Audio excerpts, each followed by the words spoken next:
Tête-à-tête, a mania from a panel with me, Victor Meutelet. Hey, Uh, Hello, Victor. Thank you for accepting my invitation. I truly thanks for admire what you inviting do. me. Thanks for inviting me. That's so nice. My pleasure. I've read that once a photographer suggested you to become an actor. Was it really the beginning of your acting career? Yeah. This is not just only storytelling. There's a bit of truth in that. Yeah, because I started like with pictures for random French brands, clothes brands when I was like 13 or 14 years old, and I liked it, but the modeling stuff was not really what I wanted to do. Like I didn't know what I wanted to do, but I knew it wasn't this. And one day, the photographer was one photographer. His name was Rodolphe. I remember. He told me, but you should try maybe something else. No, not that I was bad. I was maybe do something else. He was just saying like, we see that you have fun, but we also see that you want something else. So here is the number of casting director for movies and series. I'm sure you will like it. So he gave me the number, and then I had some opportunities with that, and that's how it started. That's amazing. Are you still a model? Or have you quit it? No, I'm not still. I mean, if I get some, I'm still in the model agency and stuff like that. But my priority is the acting career. If I have super opportunities as a model, maybe I will take them. But it's not my stuff right now. Okay, I see. When did you land your first film role? My first film role, so a couple of time, a couple of days, weeks, months after the photographer gave me this number, so I started to have castings for this new world that I didn't know at the time, and I didn't get them the first one. Like I tried, but didn't work. I remember I was working with my father at home. We were like rehearsing together, and he was a great partner, but I didn't get them. And after maybe I don't know, maybe 15, 20 of them, I had the first one. It was a feature film from Claude Lelouch, who is a very very famous French director. He won an Oscar. He won many César, which are the French awards for cinema. So that was, as a first opportunity, that was amazing to be there with some super famous French actors, super great ones. So that I was 15, I guess, and I So it's didn't really know what I was doing here, but I was here and I was enjoying. And but this feeling, like the feeling of I don't know what I'm doing here, but I'm here. I think I get this for 10 years now, because even here in Poland, when we are promoting Philip and everything, we will talk about it later. But it's like I'm enjoying it. I'm super happy to be here, but I'm like, why me? Like it's so cool. Like I don't really know understand why, but I just enjoy, and we'll see if it lasts or not. really because you are really great. And yesterday I took my friend Yeah. to a premiere, and she said, "This Pierre is really great." I mean, I'm always super happy to take the compliments, and I don't say that like randomly, because after a premiere, like when you're an actor and this is the premiere, of course everybody come after and say this is great. Like everybody tell you it's great, and you're like, thank you, thank you. I mean, you take the compliments and it's super cool. But I mean, when I say thank you, it's not just the random stuff. It's like I really mean it.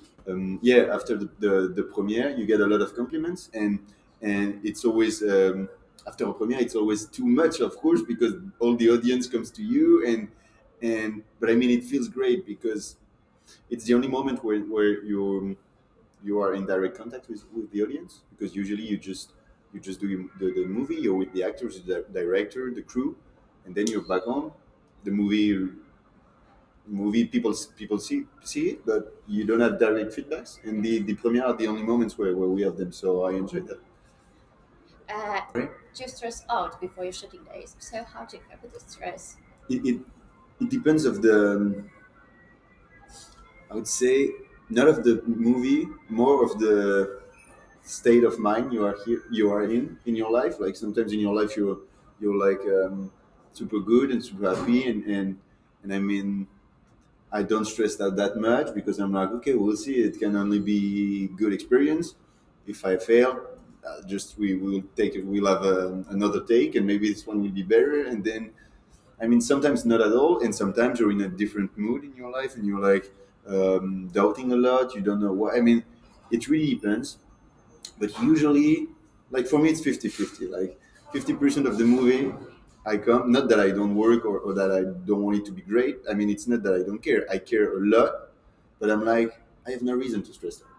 And sometimes I'm thinking I have no reason to stress out, but I still stress out. So it depends. It depends of the mood of the life. Yeah, but actually, you can, if you perform not as good you would like to, you can take it as a lesson. So yeah, of course. But I mean, it's not something where you're alone. Like you get with the crew, you're with the crew, with your partners, the actors, with the director. So you're part of a team, and this takes the stress out. I think. I mean, the stress out, not the stress out. Yes. Yeah. See what you mean. I've seen Water in Love. You've been in. You played Yeah. Richelieu, and in my opinion, it's challenging to gain the gait as well as the way of behaving Yeah, and yeah, yeah. speaking of a person from the dim and distant past. Did you find it difficult? Yes and no. Yes, because it was 17th century, so of course we have to enter in a different mood for sure. To we I remember we had like some lessons. For example, right now I'm not seated the right way. I should sit like that, and so we Yeah. get some lessons. So how to behave with our body, how to talk and everything, and that was super. I love before movies those kind of little courses. Like it's super nice to have them.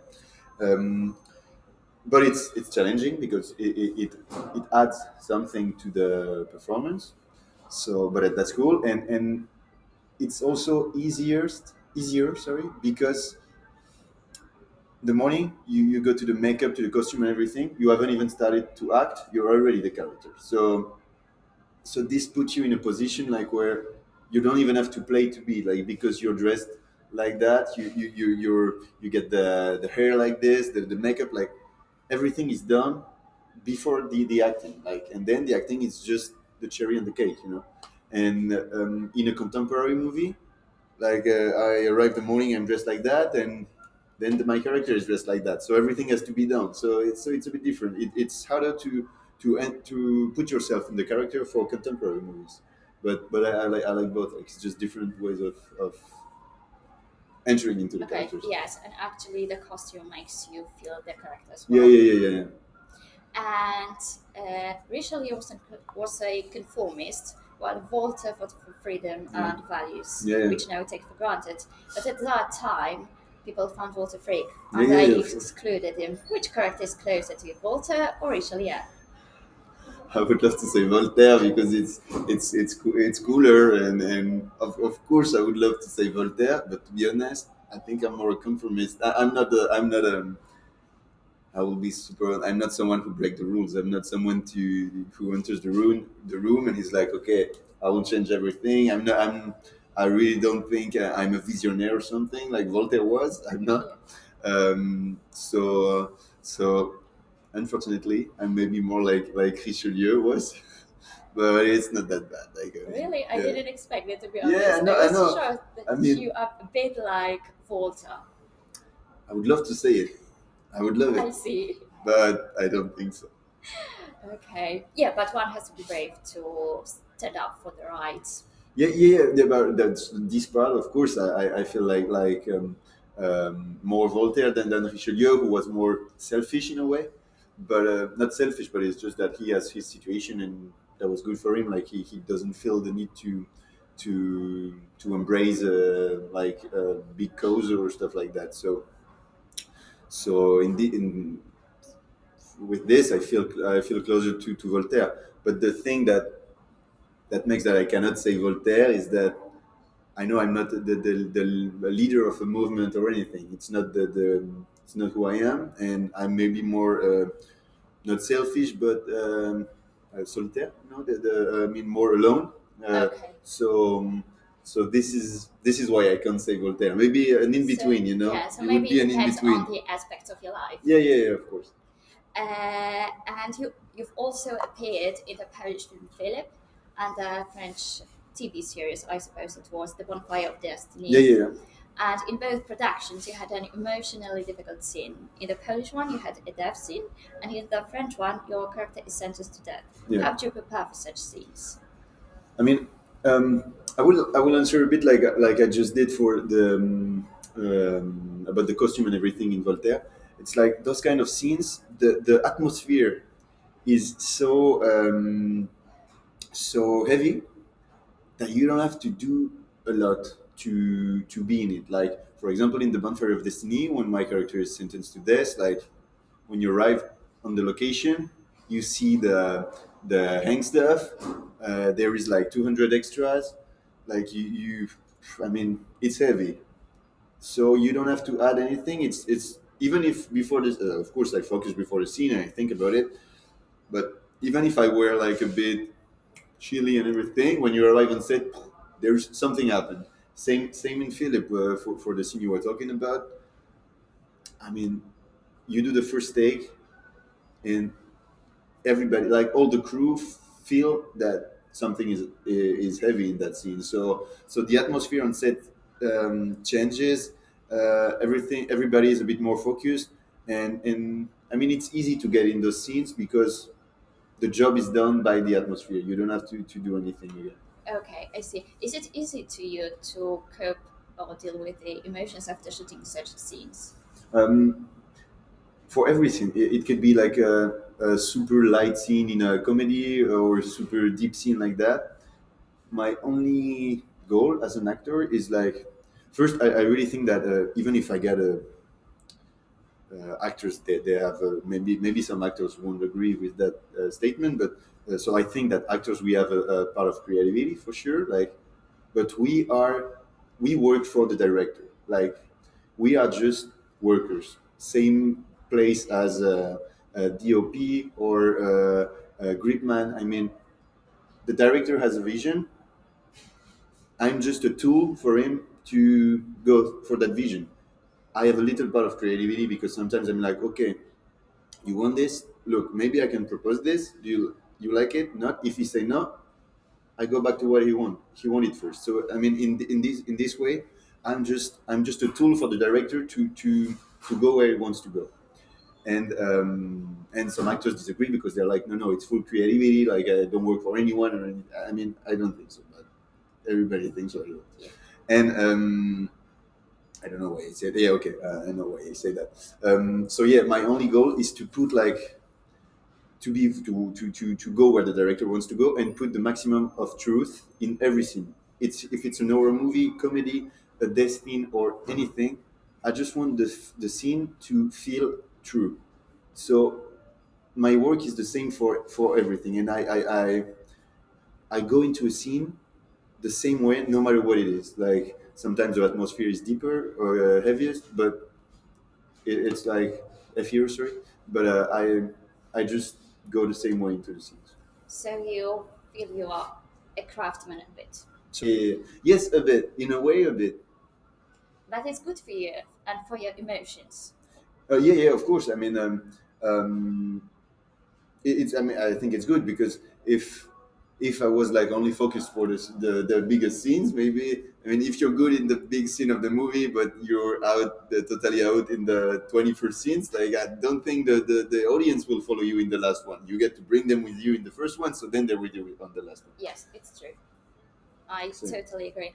And now the icing on the cake. You've been in Emily in Paris, yeah. the world-renowned Netflix series. How was that? Did you feel pressure on the set, or was the atmosphere rather cozy? I mean,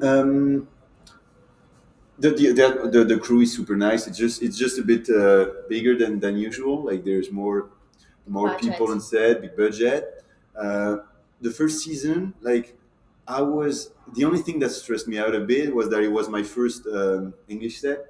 I've never been in an English set before, so I was a bit afraid to be here. And it was 4 years ago, so my English was not. I was saying not that good. I mean, not as good as now. I have a lot of progress to do in English, but 4 years ago I was struggling with English. So I was arriving in set. Oh, what the fuck? I hope they won't talk to me, and I will just stay like that without understanding anything. Could we use a Google So Translate? yeah. But you're kidding. But I was like, I had my Google Translator in my hand, like for I was ready if something was happening. In 2 minutes, I had the translation. 2 seconds even. But so yeah, that this part stressed me out a bit. But then on set, once again, it was the same. Like I got a scene. I just want to put the truth in it. Of course, the actors that I play with are more famous. The crew is bigger, but the work is the same. From it could be Emily in Paris or short movie for cinema Students. students. I mean, my engagement is the same.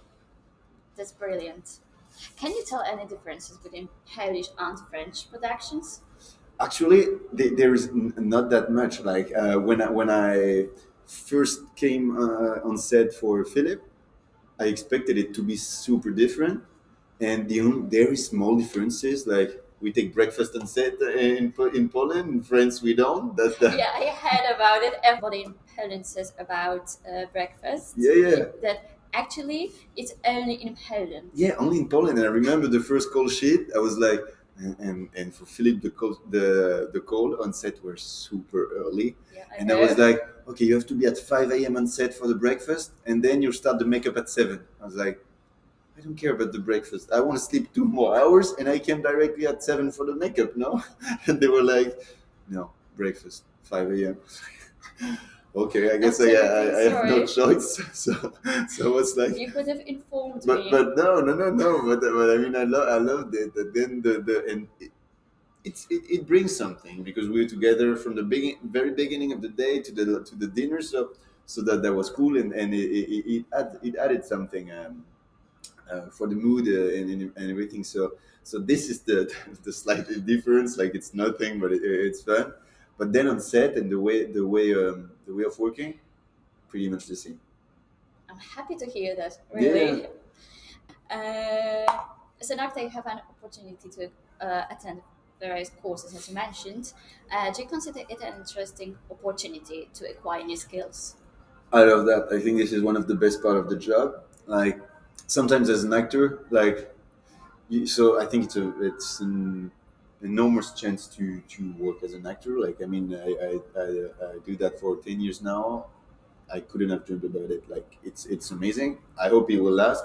But sometimes I'm like, will it last? I'm asking a lot of questions in my head, and I'm like, maybe if it doesn't, I will just take a normal job and it's okay. Like I mean, there is a lot of normal jobs that are good. But then I'm like, fuck, I will miss that. I will miss the fact to change the job every time I change character, and this is the best part. Like I don't know, but yeah, in Philip we get waiter classes. That was nice. I learned German for Syria. I've learned how to do ice skating stuff. I was part of a hockey team, so I worked with a professional hockey team for weeks. Um, I mean, now that I think about it, I lost all the example, but I mean, there's plenty of stuff like that, Yes, it's true. and this is one of the best part of the job. And when I know I will be in a new movie and I read the script, I'm like super excited. I'm like, okay, what is gonna do to the character this time? Like, is there some special skills that I'll have to learn and everything?